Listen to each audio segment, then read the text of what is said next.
ತಾಲೂಕು ಪತ್ರಿಕಾ ಭವನದಲ್ಲಿ ಇಂದು Takshashila international higher primary English medium school ಮೊದಲನೇ ವರ್ಷದ ವಾರ್ಷಿಕೋತ್ಸವದ ಅಂಗವಾಗಿ ಇಂದು ಪತ್ರಿಕಾ ಭವನದಲ್ಲಿ ಪೂರ್ವಭಾವಿ ಸಭೆಯನ್ನ ಮಾಡಲಾಯಿತು.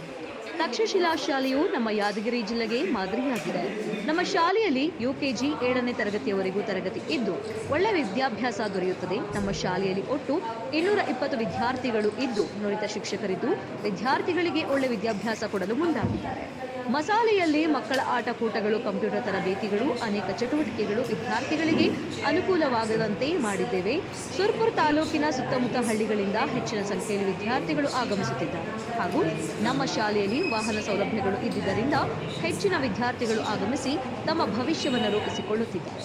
ನಮ್ಮ ಶಾಲೆಯ ಮೊದಲನೇ ವರ್ಷದ ವಾರ್ಷಿಕೋತ್ಸವವನ್ನು ಬಹಳ ವಿಜೃಂಭಣೆಯಿಂದ ಆಚರಿಸಬೇಕೆಂದು ತೀರ್ಮಾನಿಸಿದ್ದು, ಈ ಸಂಭ್ರಮಕ್ಕೆ ಪರಮ ಪೂಜ್ಯ ಶ್ರೀ ಗುರುಬಸವ ರಾಜಗುರುಗಳು, ರಾಜಕೃಷ್ಣಪ್ಪ ನಾಯಕ, ರಾಜ ವೇಣುಗೋಪಾಲ್ ನಾಯಕ್, ಪೃಥ್ವಿಕ್ ಶಂಕರ್, ಚನ್ನಬಸಪ್ಪ ಮುಧೋಳ್, ಇನ್ನು ಅನೇಕ ಗಣ್ಯರು, ರಾಜಕಾರಣಿಗಳು, ಪೊಲೀಸ್ ಅಧಿಕಾರಿಗಳು ಆಗಮಿಸುತ್ತಿದ್ದಾರೆ ಎಂದು ಪತ್ರಿಕಾ ಭವನದಲ್ಲಿ ಪೂರ್ವಭಾವಿ ಸಭೆಯಲ್ಲಿ ತಿಳಿಸಿದರು.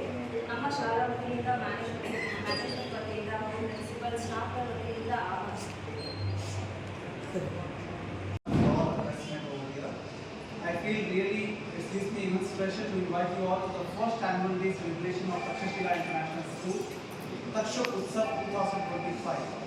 As you all know that this is the first year of our school, so the josh and the power is, the spirit is very high. The topic, the theme of our annual day is empowering dreams.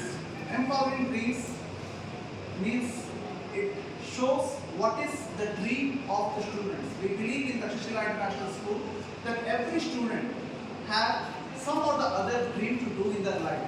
And we as a teacher, we as a complete team, we are building to make their dreams fulfilled. That's the reason we have selected this topic as empowering dream here. We are nurturing, we are working together with the help of the parents and the society, and on the same time, I invite each one of you to make this program successful by joining us, making this program a successful event. Thank you so much.